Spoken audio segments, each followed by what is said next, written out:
Antik Mısır, güneşin altında yatan bu kadim uygarlık binlerce yıl boyunca firavunlarıyla dünyaya hükmetti. Ancak onların arasında öyle biri vardı ki adı yüzlerce kuşak sonra bile hayranlıkla ve saygıyla anılacaktı. Ramses. Halkı ona Büyük Ramses diyordu. Peki ikinci Ramses kimdi? Neden bu kadar ünlüydü? Gelin bu eşsiz firavunun hikayesine birlikte tanık olalım.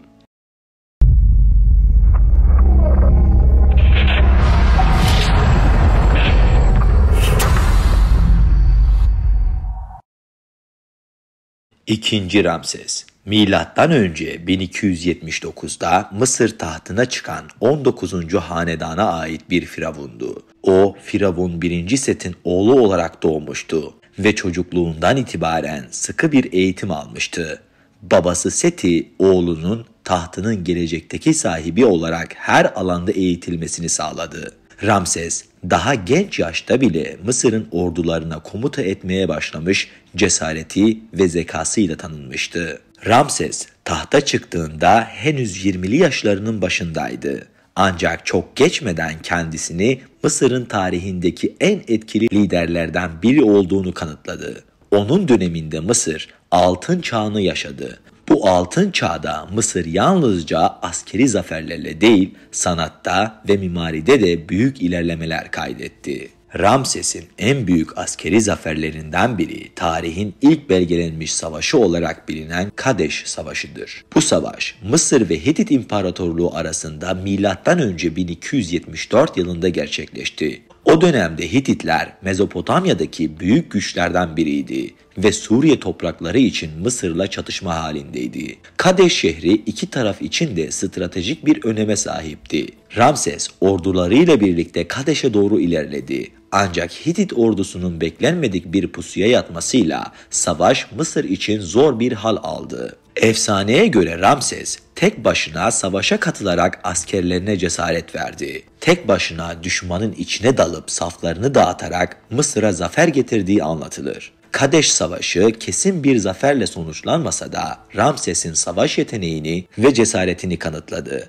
Bu savaşın ardından Ramses ve Hitit kralı Muvatalli tarihteki ilk yazılı barış antlaşmasını imzalayarak iki medeniyet arasındaki barışı sağladılar. Kadeş Savaşı'ndan sonra Hitit İmparatorluğu ile yaptığı ilk yazılı barış antlaşması tarihte bugüne kadar korunmuş en eski barış anlaşması olarak bilinir. Bu antlaşma iki büyük medeniyetin arasındaki düşmanlığı sona erdirme ve barış içerisinde yaşama kararlılığını simgeliyordu. Kadeş Antlaşması, Ramses'in sadece bir savaşçı değil, aynı zamanda barışı önemseyen bir lider olduğunu da ortaya koyuyordu. İkinci Ramses, halkı tarafından sadece bir kral olarak değil, aynı zamanda bir yarı tanrı olarak da görülüyordu. Bu dönemde firavunlar, tanrıların yeryüzündeki temsilcileri olarak kabul edilirlerdi. Ancak Ramses bu anlayışı daha da ileri götürdü. İnşa ettirdiği tapınaklar ve heykeller onun sadece bir hükümdar değil, ilahi bir figür olarak da kabul edilmesini sağladı. Ramses, halkıyla olan bağını kuvvetlendirmek için dini törenlere katılır,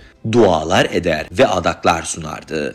Bu sayede Ramses halkı arasında efsanevi bir figür haline geldi. Mısırlılar Ramses'in koruyucu gücüne inanıyor ve ona tapınaklarda adaklar sunuyorlardı. Hatta Ramses'in ölümünden sonra bile onun adı Mısır topraklarında saygıyla anılmaya devam etti. Ramses'in heykelleri ve tapınakları halkı tarafından kutsal yerler olarak görüldü ve onun ruhuna yapılan dualar Mısır halkı için koruma talebi olarak kabul edildi. Ramses'in saltanatı yalnızca askeri zaferlerle değil, aynı zamanda devasa inşa projeleriyle de anılır. Ramses kendisini tanrılarla eşdeğer gören bir hükümdardı ve bu yüzden kendisini ölümsüzleştirecek eserler bırakmak istedi. En meşhur projelerinden biri bugün hala göz kamaştıran Abu Simbel Tapınağı'dır. Abu Simbel, Mısır'ın güneyinde Nubya bölgesinde yer alır. Bu tapınak Ramses'in Mısır'ın gücünü ve ihtişamını göstermek için yaptırdığı bir şaheserdi. Tapınağın girişi 4 devasa Ramses heykeliyle süslenmiştir. Her biri 20 metreyi aşan bu heykeller Ramses'in gücünü ve tanrısal statüsünü temsil eder. Ramses tapınağı öyle bir açıyla inşa ettirdi ki yılda 2 kez doğum gününde ve tahta çıkış gününde güneş ışığı tapınağın içine düşer ve en derin odalardaki heykelleri aydınlatır. Bu olağanüstü tasarım Ramses'in mühendislik dehasını ve tanrılara olan bağlılığını gözler önüne seriyor. Ayrıca Ramses, Luxor Tapınağı ve Karnak Tapınağı'nın genişletilmesinde büyük katkılar sağlamış, sayısız anıt, dikili taş ve heykel inşa ettirmiştir. Onun dönemi Mısır'ın mimaride zirveye ulaştığı bir dönem olarak kabul edilir. Ramses'in özel hayatı da oldukça dikkat çekiciydi. En sevdiği eşi Kraliçe Nefertari'ye olan aşkı dillere destandı. Ramses, Nefertari için özel bir mezar yaptırdı. Bu mezar Nefertari'nin güzelliğini ve Ramses'in ona duyduğu derin sevgiyi ölümsüzleştiren çizimlerle süslenmişti. Nefertari'nin mezarı bugün hala Mısır'ın en güzel yapıtlarından biri olarak kabul ediliyor. Ramses'in 100'den fazla çocuğu olduğu söylenir. Bu kadar büyük bir ailenin olmasının ardında Ramses'in soyunu güçlendirme ve hanedanını daha da sağlamlaştırma arzusunda yatıyor. Onun soyundan gelenler Mısır'ın yönetiminde etkin roller üstlenmiş ve Ramses'in mirasını sürdürmüşlerdir. Ramses halkı tarafından bir tanrı olarak kabul edilirdi. Onun adı Ra'nın oğlu anlamına gelir ve Mısırlılar için o yeryüzündeki tanrıların temsilcisiydi. Ramses'in heykellerinde kendisiyle Tanrı Ra'yı bir arada görebilirsiniz. Ramses, tanrılara yakın olmak için özel tapınaklar yaptırmış, hatta bazı tapınaklarda kendisini tanrıların yanında betimlemiştir. Bu onun tanrısal otoritesini pekiştirmenin ve halkın gözünde güçlü bir lider olarak kabul görünmenin bir yoluydu. İkinci Ramses 90 yılı aşan ömrü boyunca 66 yıl Mısır tahtında kalmıştı. Bu antik Mısır için rekor sayılabilecek bir süreydi. Ramses'in sağlığı yaşlandıkça kötüleşmiş olsa da halkı onu her daim güçlü bir lider olarak görmeye devam etti. Ramses ölümünden sonra kendisine yapılan anıt mezarda ebedi istirahatine çekildi. Onun mumyası 19. yüzyılda keşfedildiğinde tüm dünyada büyük yankı uyandırdı.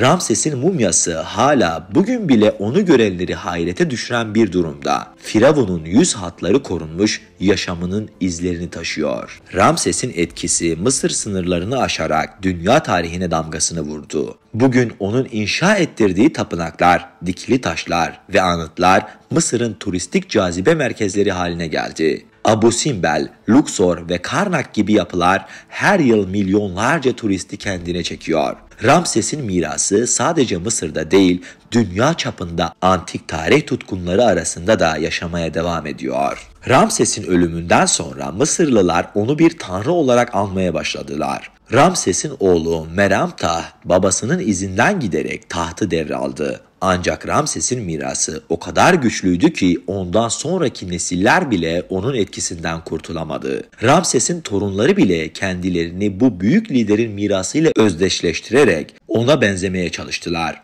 Ramses'in etkisi sadece Mısır halkında değil, Firavun hanedanı üzerinde de güçlü bir iz bırakmış oldu. Ramses'in adı diğer medeniyetler için bile bir ilham kaynağı oldu. Yunanlı tarihçiler onun başarılarını yazdılar. Roma imparatorları onun gücünü örnek aldılar. Ramses adeta antik Mısır'ın sembolü haline geldi ve tarih boyunca Büyük Ramses adıyla anıldı. Ramses'in mirası Mısır'ın dışına taşarak tüm dünyada ilgi çekici bir konu haline geldi. Onun keşfedilen mumyası ve inşa ettirdiği devasa yapılar, arkeologlar ve tarihçiler için benzersiz bir araştırma alanı oluşturdu. Günümüzde Ramses'in mumyası Mısır Müzesi'nde sergileniyor ve her yıl milyonlarca ziyaretçi tarafından görülebiliyor. Ramses'in mumyasına bakıldığında onun güçlü yüz hatları ve sağlam kemikleri hala görkemini yansıtabiliyor. Bu kalıntılar Ramses'in bir efsane olduğunu adeta doğruluyor. Bir diğer ilginç bilgi ise Ramses'in mumyasının 1974 yılında Paris'e götürülmesiydi. Ramses'in mumyası bozulmayı önlemek için özel bir tedavi gördü ve Fransa'ya gönderildiğinde resmi olarak Mısır kralı olarak tanındı. Bu Ramses'in ölümünden binlerce yıl sonra bile tanınan bir lider olduğunun en ilginç örneklerinden biridir. Büyük Ramses, Ra'nın oğlu, tanrıların tanıdığı ve halkının sonsuz saygısını kazanmış bir lider. Onun hikayesi antik Mısır'ın ihtişamının bir yansımasıdır. Ramses hala yaşayan bir efsane olarak Mısır'ın kumlarına ve tapınaklarına kazınmış durumda. Binlerce yıl sonra bile onun sesi rüzgarla birlikte yankılanıyor. Daha fazla içeriğe ulaşabilmek için kanalıma abone olabilir, video isteklerinizi iletmek isterseniz Instagram hesabımdan bana ulaşabilirsiniz.